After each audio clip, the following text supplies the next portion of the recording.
Hey, this is the review for the Dan Henry 1962.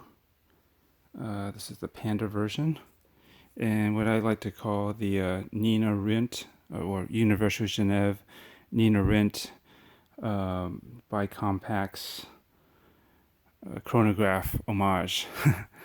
That's pretty much what this is. If you're not familiar with that model, that vintage model, it's pretty famous.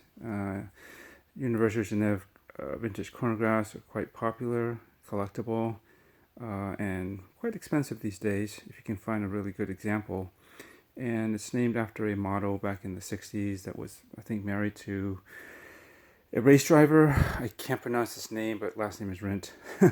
But just look it up and you'll get the full scoop on that. And yeah, she's just seen wearing a watch that looks very similar to this, and it's kind of became famous and got that nickname pretty much through that 60s model. Anyways, yeah, this should be a pretty quick review. I just want to give you my thoughts about this and my experience with this watch. Just one of many that you might have seen on the internet and YouTube, but the more information experience, the better to help you judge whether this watch is for you or not. So yeah, this is the latest model from Dan Henry. He makes a lot of homage watches. He's a very famous watch collector himself. Very impressive collection and knowledge base. Look at his website, timeline.com, I believe that's what it is. And throughout the period, years, I think it's all his collection too. Like you go 1974, you'll see a bunch of watches that were made that year. And go to 1980, you see a bunch more there, and so forth. It's really cool, very informative. You'll probably see a lot of stuff that you may not have known existed. But anyways, we're talking about this today, and this is 39 millimeters. I believe it's 12 and a half millimeters thick. It should be quite thin because it's using the Seiko Meca-Quartz movement.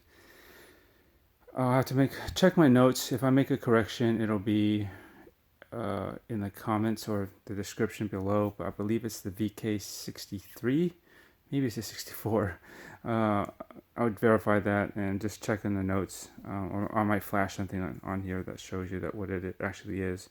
But it's a Meca-Quartz movement. It basically means it's quartz primarily powered and I guess regulated for the most part with the hour and minute hands, as well as the date, of course. But the mechanical aspect of this is the chronograph. It's actually mechanically driven and operated, and you'll get that snap.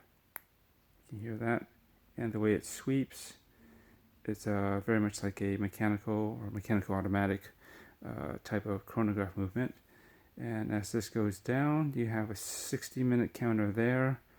This is the running seconds for your normal time. Obviously that's the date there, and there is a version without the date, which would probably be truer to the Universal Genève chronograph model. It didn't have a date, but I thought this was really well done. I don't usually like a date at the 4, but I think this one does not stand out really. It's just kind of there and kind of disappears more or less.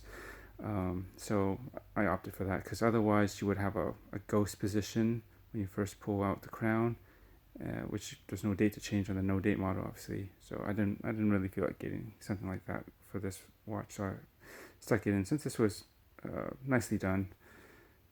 And as you go down, it just counts down minute by minute until 60.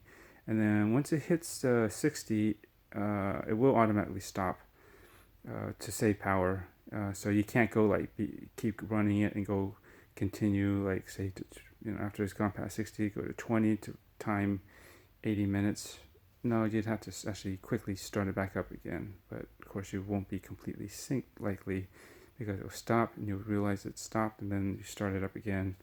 So you probably lose a couple of seconds. So, but if you're not that precise, yeah, it'd probably be fine. But that's how that works. This is a 24-hour. You cannot set that independently. It's tied to the hand. So that's just the way with these Meca-Quartz movements.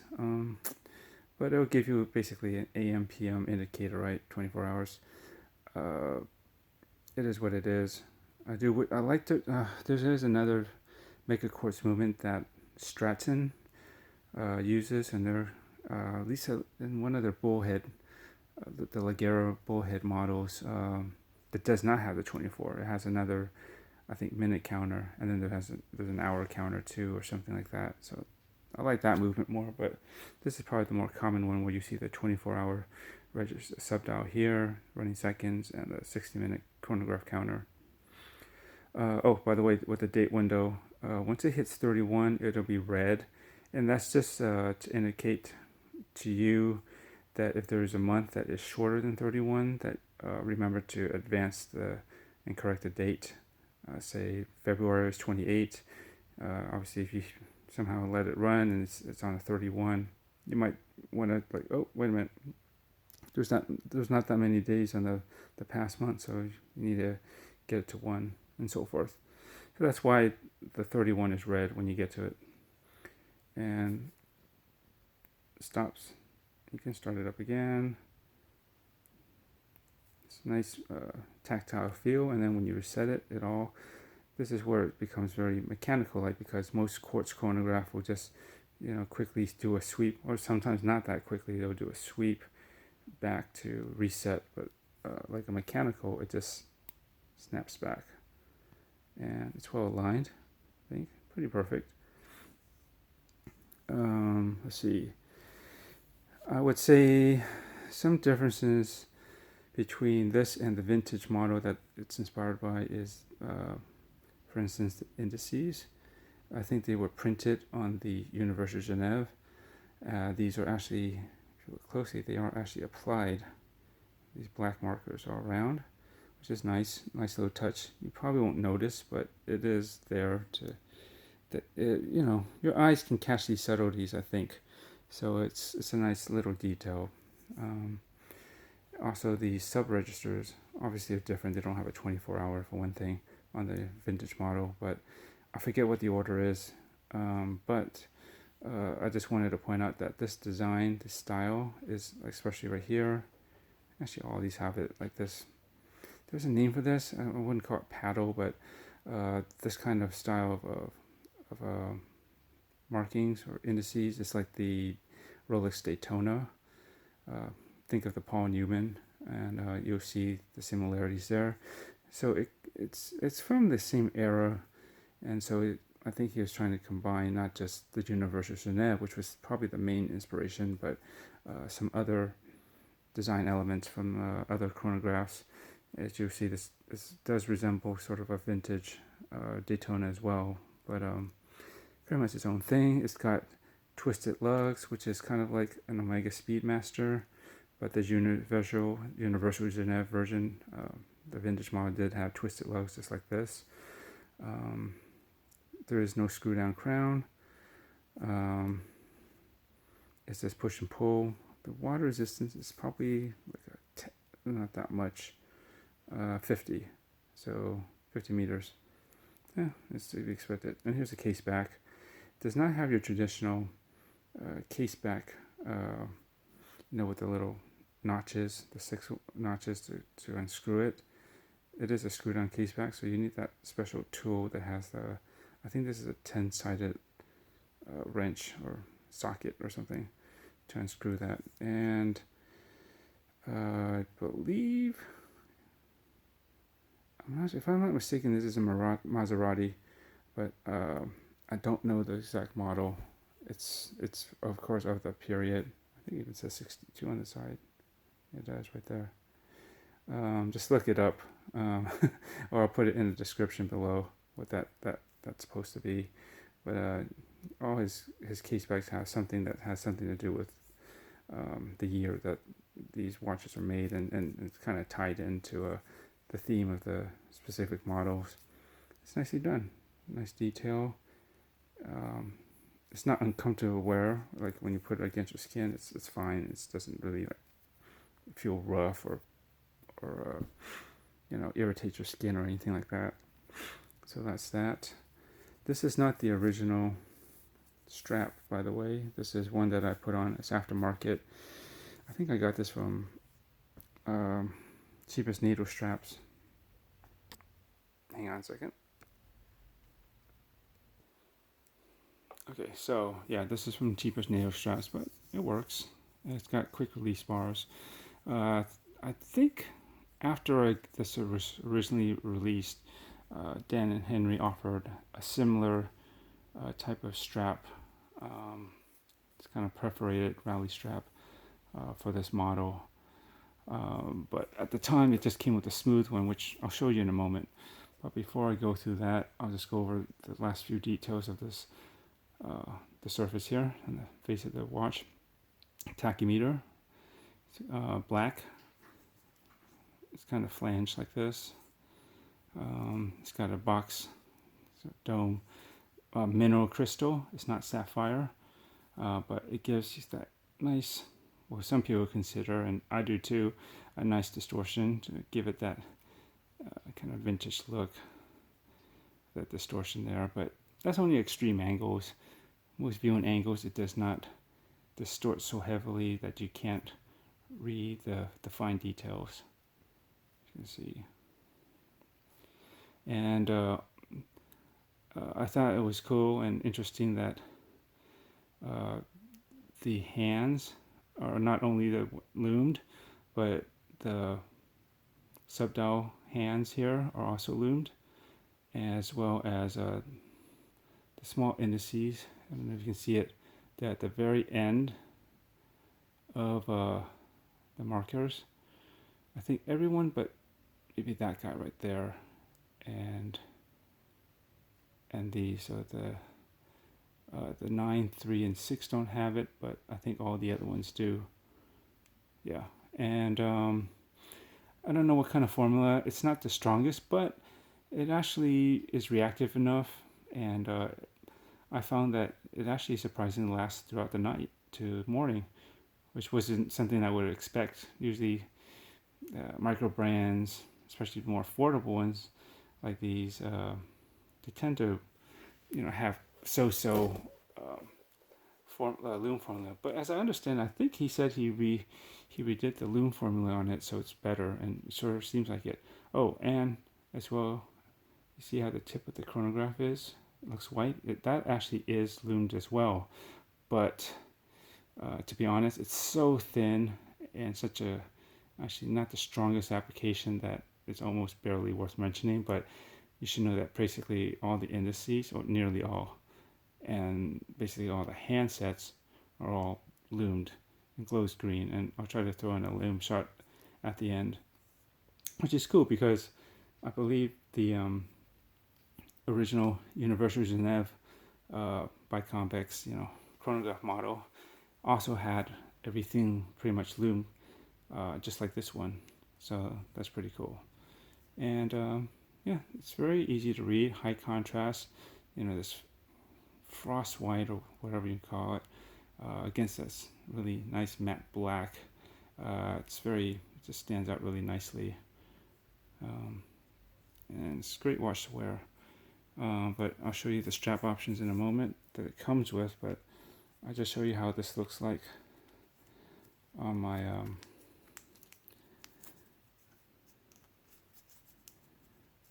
6.875 inch wrist, just short of 7 inches, and it works quite good. There's enough downturn. The lugs aren't too long across. I didn't give you the measurements because I don't know it off the top of my head. Sorry, I'm actually doing this at the last minute.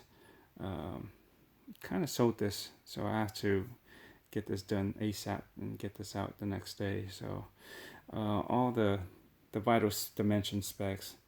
Lug width is 20, by the way, but I'll go over all the specs: thickness, lug to lug, diameter, which is 39, and anything else I might have missed, I don't think yeah, the movement I think was the thing I wasn't too sure about, the exact Meca-Quartz movement. Um, yeah, that'll be in the description below if I didn't clear it in this video. But yeah, it looks great. Let's pull it back.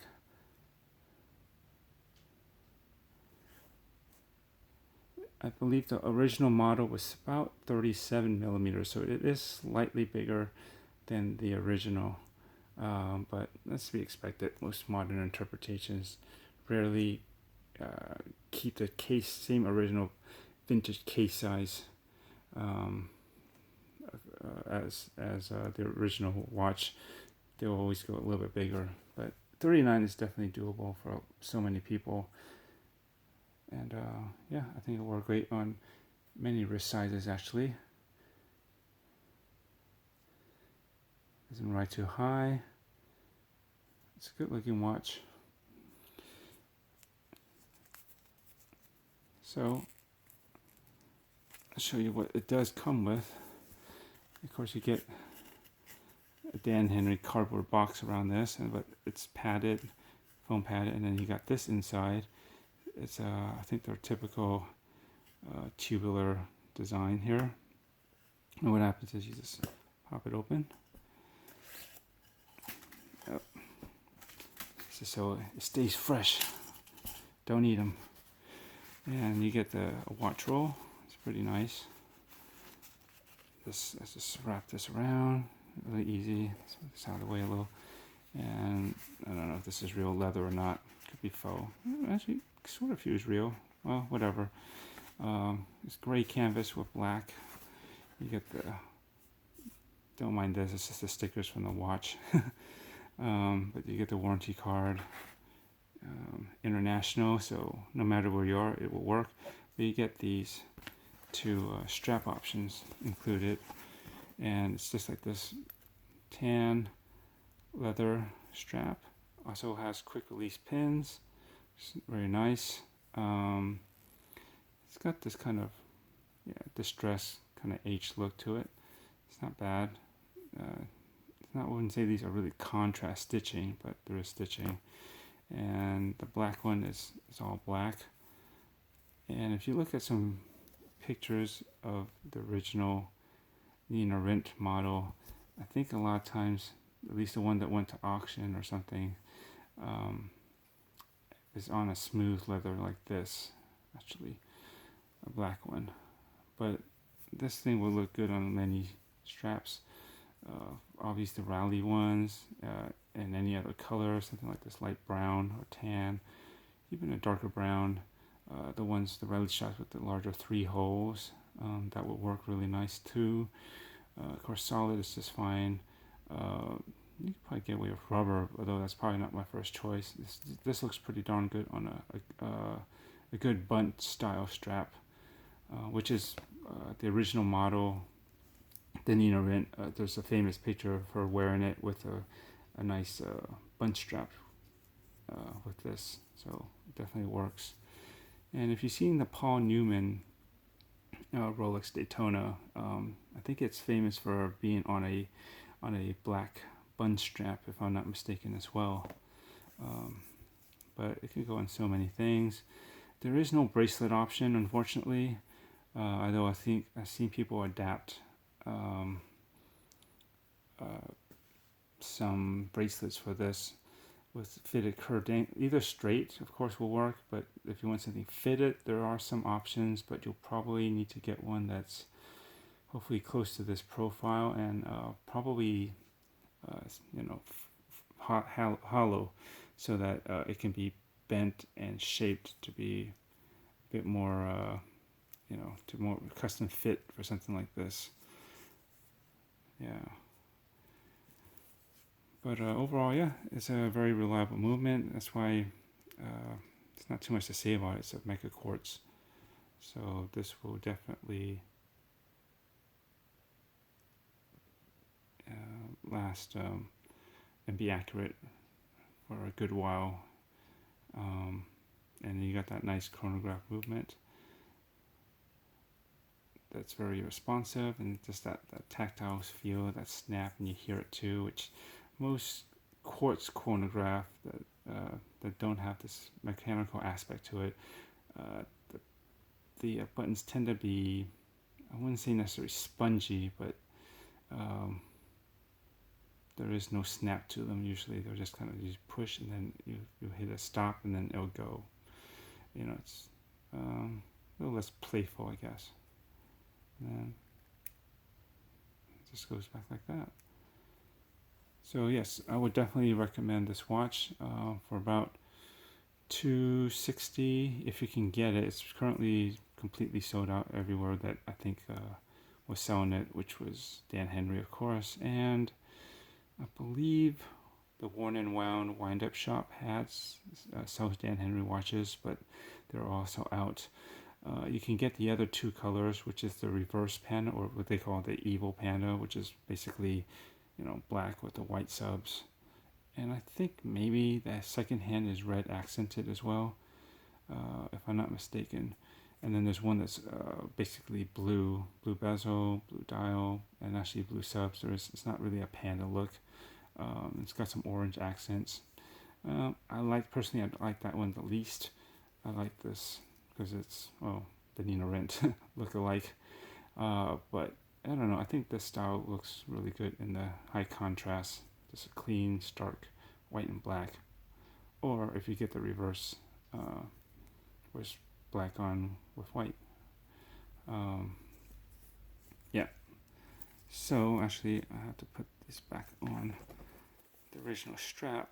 So when I see, these are real easy. You just pull them down, pop them up. No spring bar tools needed. And I will pop. Let's see. I think originally it was on the black one, but there, since that was black, I'll pop it on the tan one, which I think they both look good. But this is a nice combination too. Like that.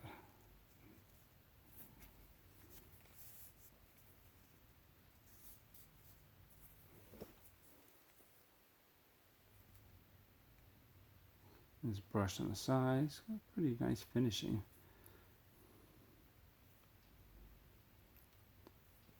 The only anything that I would want to do differently, probably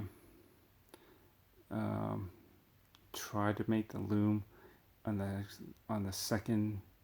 chronograph second hand stronger, since the rest of it does show up better. Just do a better job at making it all look good, consistent if possible. But I know that's a very skinny piece to try to fill in with loom, but there's a way to do it. You should try to do it. What else? Yeah, I think if you're debating whether to get a date or not, if the date's important for you and you don't want that phantom position with the no date, go for it. I don't think it's too, doesn't stick out like a sore thumb to me. It just kind of, it doesn't draw your eye to it for the most part. So that's good. What else would I do? I would definitely appreciate a bracelet option. And if these rally straps were an option, I'd actually prefer this style over the smooth, but I can go with either one. It's very easy to get either one later down the line through an aftermarket company, but I do prefer this. I think this is a sportier look, this or in this color too. But there's that. Oh, and if Dan Henry ever makes more of these, because these are limited edition, by the way. This is number, what is it right here? 0261 out of 1962. And it usually is, the limited edition amount is to the model. So if it's 1962, it's limited to 1962 in production. I wonder if that's for each color or a total, like between the three. I forget. But anyways. And in 1970, then you'll get 1970 models available, and so forth. That's usually how he does it. But yeah, if he does make more somehow, I do like it's also a Universal Genève Bi-Compax chronograph homage, but I do like the exotic blue Nina Rint. Look that up, it's pretty darn tight. It's got like this T kind of blue motif here, kind of on another darker blue, I think, dial. Just look it up, it looks really cool. I think that would have been cool. The only company that does anything like that as a Universal, I think, as a Universal Genev Bi-Compax chronograph homage is one called Nezumi Studios. They're based in the Netherlands, I believe, or Sweden. Yeah, and I had a couple of those, and they look pretty cool. They're not exactly like a direct homage, but very close in color scheme and design. They're about the same size too, and details. 39 and the twisted lows and everything. Really cool design, but the quality control for me, I found was lacking. The way they do the sub registers, it doesn't line up. Like some areas like this would be seemingly closer to this side, and this one would be a little bit closer to that side. And since it has like an outer ring just before the actual cutout, then you can really see that it's off. Yeah, so I would love to get one of those again, but I don't know about dealing with the QC issues. And you can even see it in their product shots on their website, which is not a good thing, to be honest. Yeah, so anyways, but yeah, if Dan Henry could make something like that, that would be cool. But I don't think he's going to do any more of these. I think these three models are it. I was going to throw in one more thing here about this. I can't remember. But yeah, if you can still offer a strap option, like a bracelet option, like the ones that the vintage model used to come on, it's kind of Speedmaster-ish. I think that would be cool. Wouldn't be too hard, I would imagine, but I don't know. We'll see. Or you can, yeah. That's the only other things that would change about these models, but not much. It's quite nice, and for the price that they can go for, new, it's not a bad watch at all if you like this motorsport style. Okay, I guess this is getting long enough, so I will see you later. Oh, I need to close out with a loom shot. Hang on. Okay, hopefully you can see that. Let me try the chart. Oh no, look away for a moment. There we go. Pretty cool, right? It's got the double at the top, so you can actually get a good orientation, even though it's small. Yeah, the camera tends to make it look like it's fading out and not all that visible sooner than it actually is, but trust me, in real life, when you see this, it's actually still quite bright and legible in person. And I don't know if it'll pick this up. I'm gonna try to blast this again. I just want to prove to you, hopefully. I don't think it's gonna pick it up. Yeah, you have to look really closely. And if I cover this in darkness, and right now I can see it, but the tip of the chronograph hand is actually glowing. It's just very weak. So definitely that's something that should be improved upon if possible. But it's cool. I don't see, you don't usually see chronographs with their sub registers and chronograph hand if they showed up better. But you don't usually see them loomed as well. And I think that's a nice touch, although not like you're going to be timing anything in that much darkness, and I don't think you'll be able to know what is timing anyways, because this is a 60-minute counter, so that's going to be very hard to discern what that is in the dark by just the slight incremental movements that will make. But it's still kind of neat, just the fact that they bothered to do it. This isn't something that you typically see. So anyways, That's it. All right. Thanks for watching.